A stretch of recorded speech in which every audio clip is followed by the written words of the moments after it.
Welcome to the show, everybody. Thank you for coming to the channel. I'm going to explain what directors look for in self-tape. So first off, a self-tape, like I said, is just a self-audition. Basically, you're auditioning for a role. They send you the script or the sides that you have to read, and you put your camera on your phone, you record yourself auditioning. Then you send it in and hope that they select you. Sometimes there's, callbacks. You have to do it a second time and read the script, so on and so forth. But that's how it generally goes, right? So what do they look for? First off, I met a young man. You know who I'm talking about. His name is Jay. I'll just abbreviate. His name is Jay. And he told me in self-tapes, he's very lazy. He doesn't care. He just records and sends it out. And I told him that's a big mistake. Because directors have the same seriousness with self-tapes as they do in self-auditions, you know, physical auditions, you coming in, call-in auditions. We look for the same exact thing. Whatever we're looking for you to portray that character, whether it's that seriousness, we want you to be dramatic, we want you to be somber, whatever it is, we're looking for the same thing in self-tapes. If we don't know how you're gonna act on set if we hire you, if your self-tape is very lazy and you're just lethargic, you're putting no energy in it, you're just hanging out and saying lines, like the guy from the Dry Eyes commercial. Dry eyes are for, you know what I'm talking about, that guy with the glasses, but really funny with the red eye. For dry, red eyes, clear eyes is awesome. It removes redness and has an ingredient to moisturize. So if you're like that on your self-tapes, no one is casting you guys. So you have to put energy into it and be very, very serious with it. Second thing is, please don't stand next to white walls or gray walls like you're in prison. We hate that shit. You almost cursed now. But we hate it. We hate it. Juice up the background, guys. Get some artwork going on. Also, another thing that I can say I personally hate is when, oh man, this is really funny.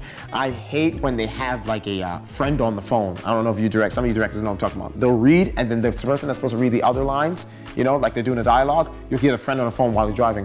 Why did you say that, Roy? And you hear the beep beep in the background and they're driving. It's horrible. Don't get your friends to do it. If you're gonna get your friends to do it, make sure they're present with you in the same house. It adds to it. We show that you put a lot of quality into it. Put care into it. Go the extra mile to let us know that you really want the role and you're taking this very seriously. Third thing, get good damn audio. You actors, your phone is fine.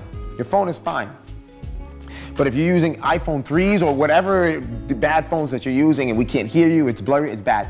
In my opinion, what I like, I'm about quality. Like I said, quality. If you're putting a lot of work into the audition, it's gonna show me that you really care. So if you have a high quality camera, it could be an iPhone 12 or a nice camera, you have audio, it shows that you're doing it. Now, one guy that impressed me, shout out to Adam Holly. The reason why I selected him is not only was his acting good for the Cure game, but the scene that I told him to act out, he actually physically did it. So he was cutting lumber while acting out his lines. In the scene that I sent him the sides, he's supposed to be cutting lumber. So he actually went and bought an axe and was hitting the wood while saying his lines. And that impressed me. I said, this is what I want. Somebody that actually bought the prop, took it seriously. He changed into the whole wardrobe and he took it very seriously. Now, some people can do that because I had another guy I gave sides to. I told him he's supposed to be sticking somebody up with a gun in the house and he ended up butt naked in the bubble bath with a gun saying his lines. He did not get the role, just to let you guys know. So there's a lot of people that go overboard. There's a lot of people that do not enough. And then there's people that are right in the middle. So people are a little too much.